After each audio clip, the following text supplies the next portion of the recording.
ہارون صاحب، دوسری طرف جمال خاشقجی کے حوالے سے جو امریکہ نے اپنی رپورٹ پبلک کی تھی، اس کے اوپر کیا اپڈیٹس ہیں؟ سعودیہ کے کیا حالات ہیں؟ پاکستان دیکھیے جو اس میں یہ بڑے کمال کا واقعہ ہوا، دیکھیے ایک تو یہ غیر متوقع طور پر امارات والے، ان کا سعودی وزارت خارجہ نے اس کو مسترد کیا، کل میں نے عرض کیا تھا، امارات نے کویت سے یہ تو پاکستان نے حمایت کر دی سعودی عرب کی۔ اس کا مطلب یہ ہے کہ سعودی عرب نے بڑے پیمانے پر لابنگ کی ہے، انیشیٹو لیا ہے۔ پاکستان میں میرا گمان، یہ کوئی اطلاع نہیں ہے، گمان ہے کہ پرنس محمد نے خود عمران خان سے رابطہ کیا، اس کے بغیر نہیں ہو سکتا تھا، یا عمران خان سے یا جنرل صاحب سے، باہر وزیر اعظم کی مرضی کے بغیر تو نہیں ہو سکتا۔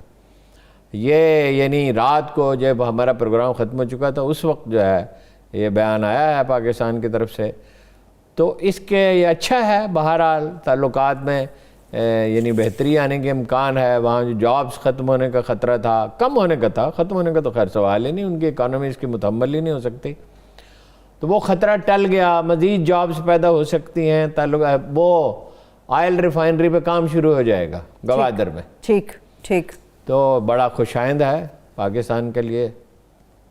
لیکن ہارون صاحب، یہ کہا جا رہا تھا پاکستان کو جو وہاں پہ خدشات تھے اپنی نوکریوں کو، اپنے کاروبار کو لے کر، وہاں پر انڈینز کو سعودی عرب کی طرف سے زیادہ سپورٹ کیا جا رہا ہے۔ ان تمام انڈیا تو ان کا کبھی دوست ہو ہی نہیں سکتا نا، وہ ریلائزیشن ہو رہی ہے، انہوں نے ترکوں کے ساتھ بھی تعلقات بہتر بنائے، قطر کے ساتھ سعودی پالیسی میں تبدیلی آ رہی ہے۔ ہارون صاحب، عمران خان صاحب کچھ اچھے فیصلے بھی ایسے کر رہے ہیں جو عوام کے لیے ریلیف کا باعث بنے، شاید ان کے لیے بھی مددگار ہوں، جیسے پیٹرول کے حوالے سے سمری گئی تھی اوگرا کی طرف سے 19 سے 20 روپے کے حساب سے، وہ سارا دن بہت سے چینل کہتے رہے 20 روپے بڑھ جائے گا، 20 روپے کیسے بڑھ سکتا ہے؟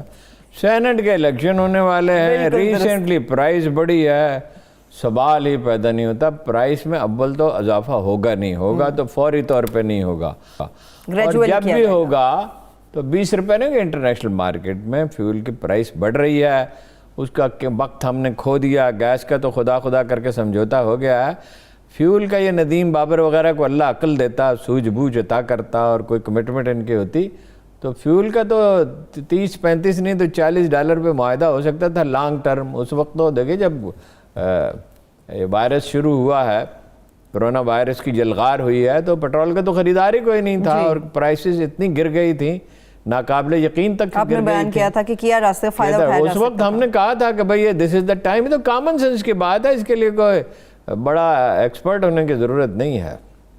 تو وہ دیکھیں پیٹرول انہوں نے ریلیف دے دیا عوام کو، اب عوام کا سمندر نکالنے کے لیے خان صاحب کہاں تیار ہوں گے کہ لانگ مارچ میں نکل آئے؟ ڈسکا کے حوالے سے پہلے انہیں بہت ساری چیزوں کا سامنا ہے، سینٹ کا الیکشن ہے، پھر عوام ہے، نہیں پٹرول کی قیمت میں زیادہ اضافہ نہیں۔ اچھا، وہ سعودی عرب کے ضمن میں ایک بات رہ گئی تھی کہ یہ جو صاحب تھے نا خاشقجی، یہ سعودی انٹیلیجنس کے لیے کام کرتے تھے۔ یہ ترکی الفیصل مجھے یاد ہے، ان کے بہت قریب تھے، جو سعودی انٹیلیجنس کے سربراہ تھے۔ مجھے یاد ہے کہ وہ ترکی الفیصل آئے، شاہ فیصل کے فرزند تھے، وہ جب آیا، شاہ فیصل کے فرزند نہیں، ترکی الفیصل جب آیا کرتے تھے تو وہ ان کے لیے عیسائی کے میس میں کریلا قیمہ پکایا جاتا تھا، اور انار، اور بڑے وہ انہیں بہت پسند تھا، انار اور گاجر کا جوس انہیں پلایا جاتا تھا۔ ایک دفعہ جنرل حمید گل نے انہیں چیکو کا پودا دیا، میرے خیال 1 سے زیادہ پودا دیا۔ وہ ایک دفعہ گئے وہاں پہ تو انہوں نے مجھے بتایا، میں دیکھ کے حیران رہ گیا کہ وہ تو انہوں نے توڑے ہی نہیں چیکو ان پھلوں میں سے ایک ہے، شاید واحد پھل ہے، جب تک اسے توڑ کے پہل نہ ڈالیں اس کی تو وہ پکتا نہیں ہے۔ تو انہوں نے کہا یہ کیا آپ نے توڑے ہی نہیں؟ انہوں نے کہا میں تو سمجھا یہ آرائشی درخت ہے۔ اینی ہو، یہ اس کے قریب رہے، اور پھر اسے شبہ ہوا محمد بن سلیمان کو کہ یہ پرنس نائف کے لیے کام کر رہے ہیں، جس کے بعد یہ افسوسناک واقعہ ہوا۔ یہ بڑا خاندان ہے، اس کے چچا جو تھے جمال خاشقجی، وہ بڑا تیل کی دنیا میں ان کا بڑا نام تھا، انہیں ایک بڑا شہدماغ آدمی سمجھا جاتا تھا۔ وہ ڈیانا کے ساتھ جو آدمی مارا گیا تھا، آپ کو یاد ہے؟ فائد کیا اس کا نام تھا، نام ہے بھولا، وہ ان کا کزن تھا، فرسٹ کزن تھا۔ اچھا، ہاں، وہ جب انہیں یہ گمان ہوا نا کہ یہ سیائی سے ان کا رابطہ ہو گیا ہے، اور یہ اس کے محمد بن سلمان کے بھی قریب رہے، ترکی الفیصل کے بھی قریب رہے، اس کے بعد اقدام کا یہ فیصلہ کیا گیا۔ ایک اور اچھا انیشیٹیو ہے ہارون صاحب جو لیا گیا، قبضہ گروپ سے زمینیں واگزار کرانے کا CCP لاہور نے جو آپریشن کا عمل تیز کر دیا ہوا ہے؟ اس سے پہلے میں اس پہ بات کرنا چاہتا ہوں، وہ عمران خان صاحب جو ہے نا بغیر تیاری کے تقریر کرتے ہیں. ماحولیات پہ ٹوڈے واز دا ڈے کہ انہیں اس پہ بہت زور دینا چاہیے تھا، یہ بتانا چاہیے تھا ماحولیات کے مسئلے پہ. کیوں یہ نیشنل پارک بنا رہے ہیں، سب کچھ کیوں کر رہے ہیں، اس کی اہمیت اس میں کوئی شبہ ہی نہیں ہے. اپوزیشن جو بھی کہتی رہے، اور عمران خان نے اور جتنی بھی غلطیاں کی ہوں، اور بعض معاملات میں شاید مبالغہ بھی کیا، ڈیفینیٹلی کیا ہے بعض معاملات میں. 1 ارب درخت تو انہوں نے لگائے ہیں وہاں، 1 ارب سے زیادہ. یہاں اس منصوبے پہ پوری توجہ وہ نہیں دے سکے، حالانکہ وہ اس میں سے لاہور نے پورے ملک میں جو 10 ارب درخت لگانا، اس کے لیے انہیں میڈیا کی سپورٹ سیکھ کرنی چاہیے تھی، آزاد چینلز کی ٹی وی چینلز کی سپورٹ سیکھ کرنی چاہیے تھی، سول سوسائٹی کی سپورٹ سیکھ کرنی چاہیے تھی، انٹلیکچوئلز کی کرنی چاہیے تھی، اساتذہ کو انوالو کرنا چاہیے تھا، یونین کونسلوں کے عملے کو کرنا چاہیے تھا. یہ جو ٹائیگر فورس ہو کارڈ بنائی تھی جو خدا جانے کہاں سو گئی ہے، وہ اشیاء ضروریہ کے اوپر لگائی ہوئی ہے. اچھا وہ اشیاء ضروریہ کا وہ کیا کریں گے. درخت تو دیکھیے نا، لگانا کوئی ایسا کام نہیں ہے. کتنی خالی جگہیں پڑی ہوتی ہیں جس پہ درخت، اگر یہ لاہور کے 2-3 ہزار شہری بھی موٹیویٹ ہو جائیں تو یہ شاید درختوں سے بھر جائے. اس کے لیے نرسریاں بنائیں، اس کی پبلسٹی کریں، وہاں بے شمار جابز پیدا ہوئیں پختونخوا میں. آپ کو اندازہ ہے کہ اگر درخت لگ جائیں تو بارشوں کا تناسب 20% بڑھ سکتا ہے، اس سے زیادہ بھی بڑھ سکتا ہے. That is the only solution جو پانی کا ہمارا مسئلہ ہے. اور بھی ہیں اس کے پہلو جن پہ کام کیا جا سکتا ہے، فواروں سے، ڈرپ اریگیشن سے. کل میں نے آپ کو تیونس کی مثال دی تھی. پانی ایک سنگین مسئلہ. پاکستان ان 10 ملکوں میں سے ایک ہے جنہیں خطرات لاحق ہیں. گلیشیئر میلٹ ہو رہے ہیں، اور جس تیزی سے موسم تبدیل ہو رہا ہے بہت تیزی کے ساتھ میلٹ ہو سکتے ہیں. آج ایک گلگت کی طرف سے بھی کوئی خبر آئی ہے، گلیشیئر ایک میلٹ ہوا ہے. گلیشیئر تو میلٹ ہوں گے، یہ تو اس کی پیشین گوئی تو 15 سال پہلے ہو چکی ہے. 2 بڑے واقعات ہونے والے، گلیشیئر میلٹ ہوں گے، ایک بارشوں کے علاقے بدلیں گے جس سے کچھ فائدہ بھی ہوگا. مطلب یہ ہمارا تھرپارکر کا جو علاقہ ہے اس میں فائدہ ہوگا.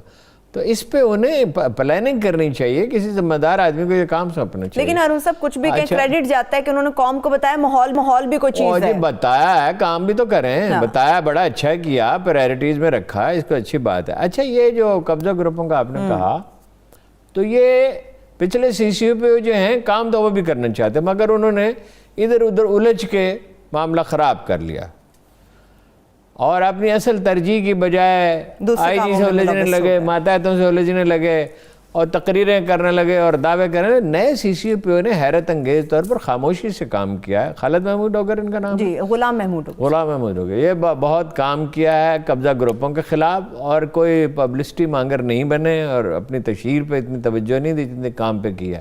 وہ منشبم کون ہے؟ میں تو پہلے بھی کبھی سرسری ذکر سنا، بہت سے قبضے کیے تھے. وہ نہ صرف یہ ہے کہ بہت سی زمین قبضہ گروپوں سے چھڑائی ہے، اور اتنی زمین ہے میں تو سن کے حیران ہوا. کہیں 40-50 کنال زمین ہے، کہیں عمارتیں ہیں، کہیں کچھ اور. اس سے بھی زیادہ اہم بات ہے، after a long time Lahore میں جرائم کی شرح کم ہو رہی ہے. مجھے یاد ہے یہ 1990 کے فوراً بعد ہوا تھا، جب میاں اظہر ایک میٹنگ میں گورنر ہاؤس میں ہوئی. میاں اظہر تھا، وزیر اعلیٰ مائیں صاحب تھے، اور ڈکیتیاں بہت بڑھ گئی تھی شیخوپورہ میں اور لاہور میں. تو آئی جی چودھری سردار ہوتے تھے، انہوں نے کہا کہ اتنے ارب روپے چاہیے اور اتنی گاڑیاں چاہیے. اس پہ میاں اظہر نے بھرناکر کا کچھ بھی نہیں چاہیے، بل چاہیے، پولیٹیکل بل چاہیے. حماد صاحب کے والد ہاں، وہ بہت باکمال آدمی ہیں. وہ انہوں نے کہا ان سے، نواز شریف کا یہ مزاج ہے کہ آپ کر سکتے ہیں. انہوں نے کہا میں کر سکتا ہوں، اگر مجھے اختیارات دے دیے پولیس کو میرے تحت کریں، دیکھیں میں کرتا ہوں. اچھا. اور انہوں نے عجیب کام کیا. انہوں نے 2 انٹیلیجنس افسر مقرر کیے بڑے اچھے، اور لوگوں سے کا اعلان کیا کہ جہاں کہیں ٹیل پہ پانی نہیں پہنچ رہا، یہ بہت بڑا مسئلہ تھا، ڈکیتیاں ہو رہی ہیں، جہاں کہیں MNAs نے، MPAs نے یا بارسوخ لوگوں نے مجرموں کو پناہ دیا، مجھے خط لکھیں، بے شک گمنام خط لکھیں، نام نہ لکھیں. اچھا. وہ انٹیلیجنس افسروں کو دیے، اس کو سارٹ آؤٹ کریں. اور اس کے بعد انہیں پکڑ لیا. اس میں ایک MNA کا باپ بھی تھا، ایک وزیر کا باپ بھی تھا، اور ڈکیتیوں کو لہر فوراً تھم گئی. جب آپ ڈٹرمنڈ ہوتے ہیں اور ڈائریکشن آپ کی واضح ہوتی ہے کہ آپ نے کرنا کیا ہے، تو بہرحال یہ اس پہ CCPO کو مبارکباد دی جانی چاہیے، بہت اچھی بات ہے. اور اگر یہ سلسلہ جاری رہتا ہے، ان کے ہاتھ مضبوط کیے جاتے ہیں، تو اور بھی یعنی پیش رفت ہو سکتی ہے. اور دیکھیں جرم کم ہوتا ہے دو چیزوں سے, ایک اخلاقی تربیت سے, وہ تو کوئی شارٹ ٹرم حل اس کا نہیں ہے, نہ ہمارے نصاب میں اس کی کوئی اہمیت ہے. سوشل میڈیا خرابی پیدا کر رہا ہے, گندی فلمیں پرابلم پیدا کر رہی ہیں, ٹی وی ڈراموں میں جو گندگی پھیل رہی ہے ان کے ذریعے جرم کو یعنی قابل برداشت گوارا بنا کر پیش کیا جا رہا ہے.